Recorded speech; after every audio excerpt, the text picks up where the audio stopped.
Write versus writelines in concatenated strings.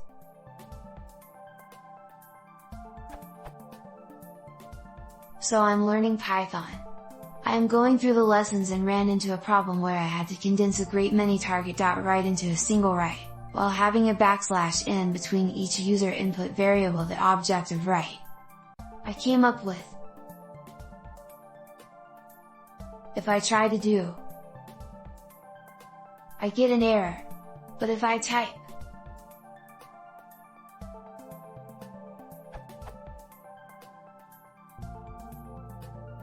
then it works fine.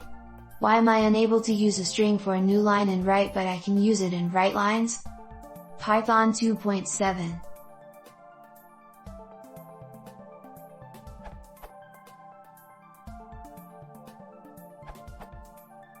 Writelines expects an iterable of strings, write expects a single string.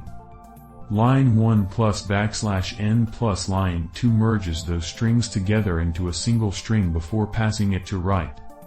Note that if you have many lines, you may want to use \n.join list _of lines.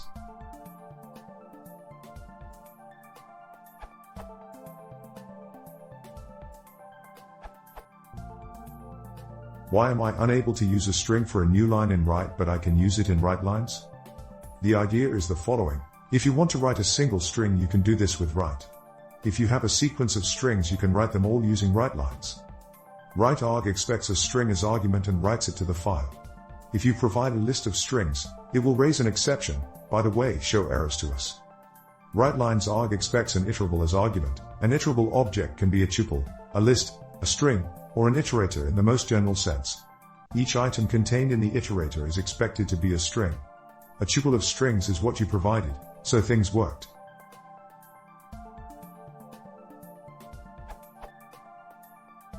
The nature of the strings does not matter to both of the functions, i.e. they just write to the file whatever you provide them. The interesting part is that writelines does not add new line characters on its own, so the method name can actually be quite confusing. It actually behaves like an imaginary method called write _all_of_ these underscore strings sequence. What follows is an idiomatic way in Python to write a list of strings to a file while keeping each string in its own line.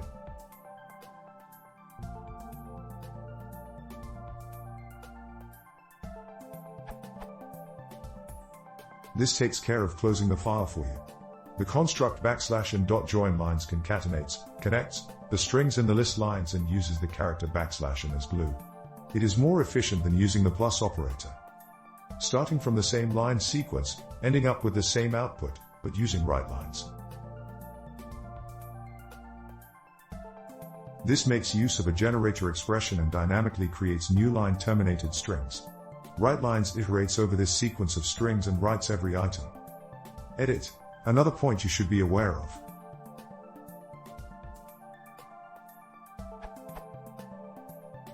Write and readlines existed before writelines was introduced. Writelines was introduced later as a counterpart of readlines, so that one could easily write the file content that was just read via readlines.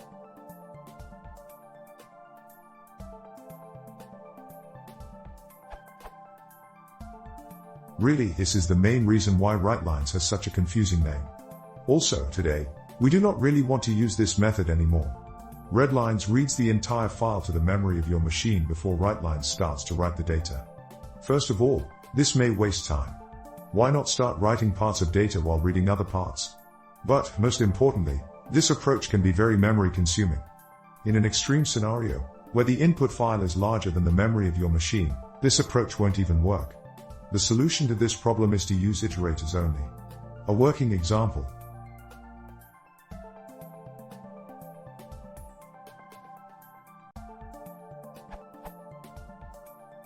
This reads the input file line by line. As soon as one line is read, this line is written to the output file. Schematically spoken, there always is only one single line in memory, compared to the entire file content being in memory in case of the readlines/writelines approach.